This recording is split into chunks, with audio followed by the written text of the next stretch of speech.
एक बहुत अच्छी कथा आती है। एक गांव का व्यक्ति अपना गांव छोड़ रहा है। क्यों? उसकी फैक्ट्री थी, बिक गई। उसका व्यापार था, बंद हो गया। परिवार वाले भी उसको चोट दे दी, परेशान कर दिया।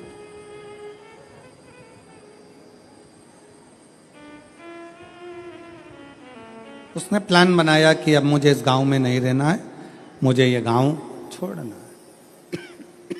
मुझे गांव छोड़कर जाना है।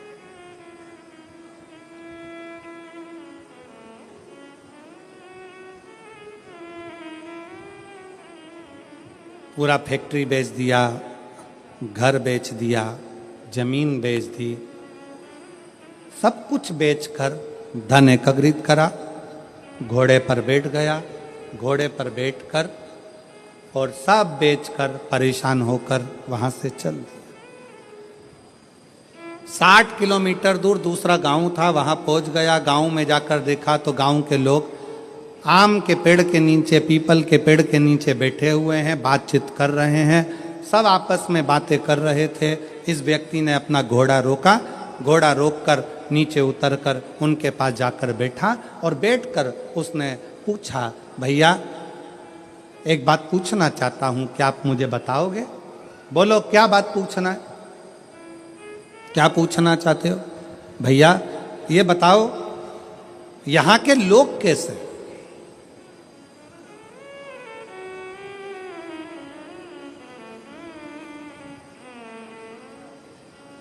गांव के लोगों ने पूछा, तुम कहां से आए हो? उसने कहा, मैं अपने गांव से आया हूं, यहां से 60-70 किलोमीटर दूर से। मेरा सारा अब वो गांव मैंने छोड़ दिया है और मैं सोच रहा हूं कि कोई गांव में जाकर बसना है, मुझे किसी गांव में जाकर रहना है मुझे। तुम बताओ यहाँ के लोग कैसे हैं, इस गांव के लोग कैसे? तो गांव के लोगों ने पूछा कि तुम हमसे पूछ रहे हो कि यहाँ के लोग कैसे हैं, पहले तुम बताओ कि तुम जो अपना गांव छोड़कर आए हो वहां के लोग कैसे थे?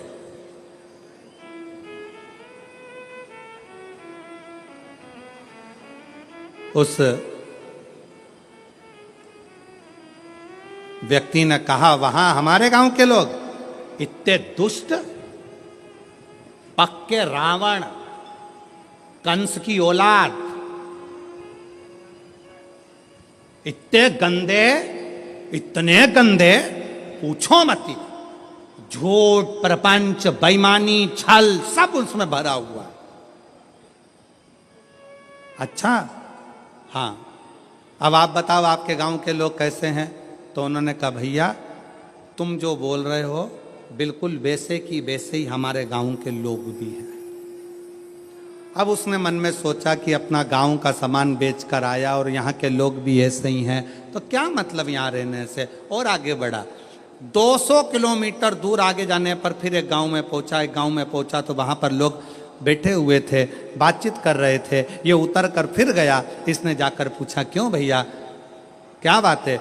गांव के लोगों ने पूछा, तुम कौन हो? मैं 200 किलोमीटर दूर मेरा गांव था, सब कुछ बेचकर मुझे बसना है, कोई अच्छा गांव ढूंढ रहा हूं। अच्छा, तो अब ये बताओ कि आपके गांव के लोग कैसे हैं? उसने कहा, हमारे गांव के लोग? हाँ, पहले ये बताओ कि तुम्हारे गांव के लोग कैसे थे? घोड़े पर बैठा हुआ व्यक्ति ने कहा, मेरे गांव के लोग? हाँ। उसने विचार करा, अभी पहले वालों को बताया ऐसा ऐसे थे, इसने अब अपनी बात को पलट दिया और यहां पर बोला, मेरे गांव के लोग एकदम संत तुकाराम जैसे, मेरे गांव के लोग एकदम संत नामदेव जी जैसे, मेरे गांव के लोग मीराबाई जैसे, मेरे गांव के लोग तुलसीदास जैसे, मेरे गांव के लोग तो इतने धर्मात्मा, इतने पुण्यात्मा, इतने भजन करने वाले, इतना कीर्तन करने वाले, इतना मंत्र जाप करने वाले, मेरा गांव का लोग इतना सत्यवादी, पूछो मत। इतने में फिर इसने पूछा, अब बताओ तुम्हारे गांव के लोग कैसे हैं? तो सारे गांव वाले एक जैसे बोले, बस हमारे गांव के लोग भी तुम जैसा बता रहे हो ना, बिल्कुल वैसे की वैसे ही है। हमारे गांव के लोग भी धर्मात्मा है, हमारे गांव के लोग भी पुण्यात्मा है, हमारे गांव के लोग भी सत्कर्मी हैं, हमारे गांव के लोग भी संत तुकाराम जी जैसे हैं, हमारे गांव के लोग भी संत नामदेव जी जैसे हैं, हमारे गांव के लोग भी मीराबाई जैसे हैं। तब उस व्यक्ति के दिमाग में आया कि ये बिल्कुल सत्य है आप कितने भी गांव बदल लो, आप अपनी कितने भी घर बदल लो, आप अपने रिश्तेदार को छोड़कर दूसरे शहर में जाकर बस जाओ, तुम जैसे होगे वैसे ही दुनिया के लोग मिलेंगे। आप अच्छे हो तो दुनिया अच्छी मिलेगी। कितने बदलोगे? शहादा छोड़ा पूना चले गए, पूना छोड़ा मालेगांव चले गए, मालेगांव छोड़ा लातूर चले गए, लातूर छोड़ा नागपुर चले गए, नागपुर छोड़ा मुंबई चले गए, और वहां पर भी जाकर के हम तो जैसे थे, हमारे गांव के लोग जैसे पहले थे, जैसे हमारे आसपास के लोग ईर्ष्या रखते थे, जैसे हमारे गांव के लोग वैसा करते थे, वैसे की वैसे यहां मिल रहा है। उसका कारण क्या है? ना शहादा बुरा है, ना मालेगांव बुरा है, ना पुणे बुरा है, ना नागपुर बुरा है, ना भोपाल बुरा है, ना इंदौर बुरा है। बुरा कौन है? हमारी सोच कि हम दिन भर एक दूसरे में बुराइयां ढूंढते रहते हैं। मेरा पड़ोसी ऐसा, मेरा रिश्तेदार वैसा, मेरा देवर ऐसा, मेरी देवरानी ऐसी, मेरी जेठानी ऐसी, मेरा परिवार ऐसा, मेरा कुटुंब ऐसा, मेरा कबीला ऐसा। हम दिन रात अपने गांव में रहकर, अपने घर में रहकर भी हम दिन भर बुराई ढूंढते थे। तो तुम अच्छे से अच्छे बंगले में जाकर रह लो, वहां भी तुमको बुराई ही मिलेगी। तुम अच्छे से अच्छे 5 स्टार होटल में रह लो, वहां पर तुमको बुराई ही मिलेगी। और जब तुम्हारी आदत हो गई छोटे से घर में भी अगर तुम दिल बड़ा रखकर प्रेम के साथ रहते हो ना, तो तुम जहां रहोगे ना, वहां पर भी तुमको आनंद की अनुभूति होती रहेगी, प्रसन्नता मिलती रहेगी वहां पर।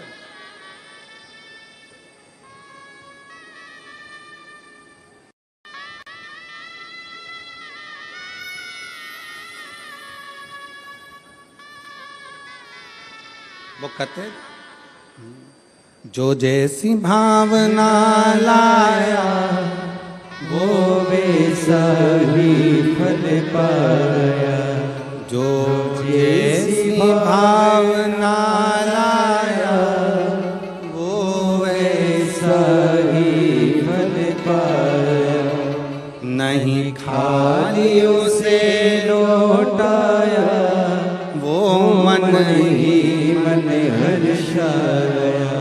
और कर दिया माला माल काशी वाले ने, लुटा दिया भंडार काशी वाले ने, लुटा दिया भंडार काशी वाले। जिस भावना से, जैसी सोच लेकर, जैसा विचार रखकर, जैसा व्यवहार रखकर आप आओगे, वैसा सुख आपकी जिंदगी का एक पत्र है। देखिए,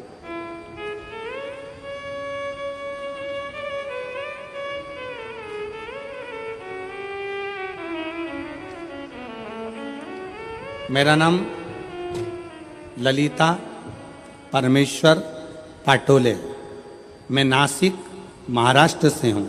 मेरा मोबाइल नंबर ये है। मेरा नाम ललिता परमेश्वर पाटोले, मैं नासिक महाराष्ट्र से हूँ। मेरा मोबाइल नंबर ये है। कहीं बैठी हों तो हाथ हिला सकती हैं, और अगर कहीं बैठी हों तो बेलपत्र लेने के लिए आ सकती हैं। बाबा, मेरे पति, पत्र को आप लोग एलईडी पर पढ़ सकते हैं। कहीं एलईडी है उन पर पत्र चल रहा है, एलईडी पर पत्र पढ़ सकते हैं। बाबा, मेरे पति आर्मी से रिटायर हैं। वे अब रिक्शा चलाते हैं और पढ़ाई भी करते हैं। आर्मी से रिटायर होने के बाद मेरे पति रिक्शा चलाते हैं और पढ़ाई भी करते हैं। 2023 को नासिक में कथा चल रही थी, जब दादा बाबू भूसे ने उस पवित्र कथा का लाभ हमको दिया था। हम लोग नासिक के उस पवित्र कथा को सुन रहे थे। मेरे पति आपको नहीं मानते थे, ना मेरे पति आपको जानते थे, ना मानते थे। गुरुदेव, उनका विश्वास नहीं था, क्योंकि मिलिट्री में सर्विस करते थे, जैसी सोच थी वैसे अनुकूल वो रहेगा। मैंने अपने पति से कहा, आप भले कथा सुनने मत जाओ, मुझे पंडाल के बाहर छोड़कर आ जाओ। मेरे पति मुझे पंडाल के बाहर छोड़ने आते थे, चले जाते थे। तब वो तीसरे दिन पंडाल में भीड़ के वजह से रुक गए। उन्होंने कहा भीड़ ज़्यादा है, वापिस लेने कैसे आऊँगा?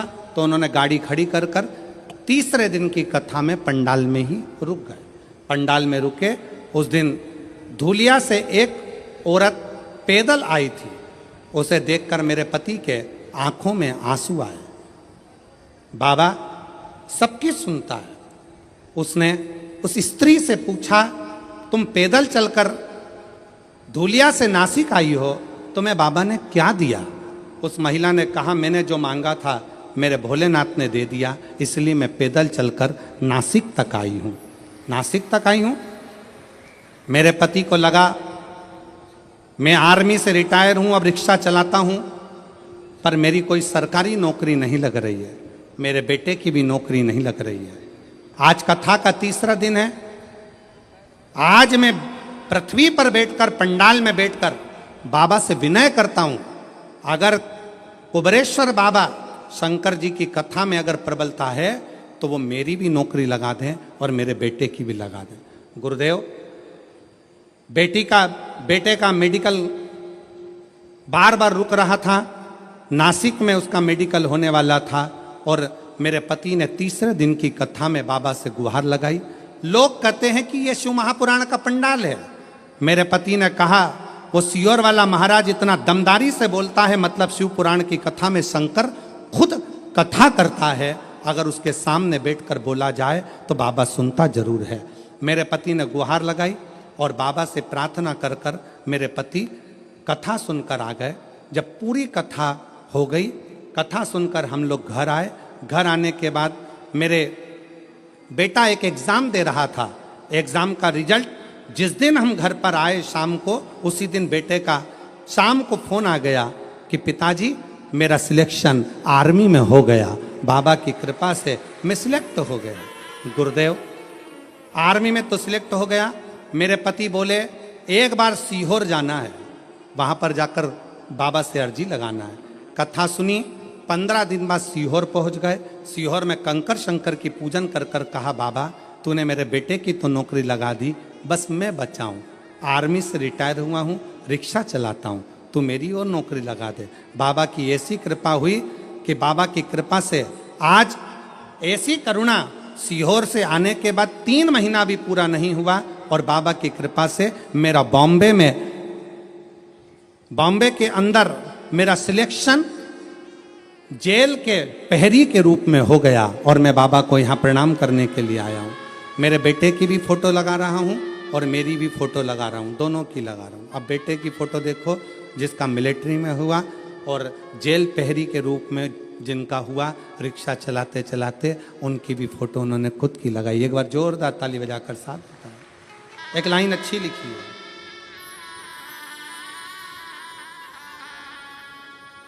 बोलो जरा लाइन को आप लोग बोलो एलईडी पर पढ़ के।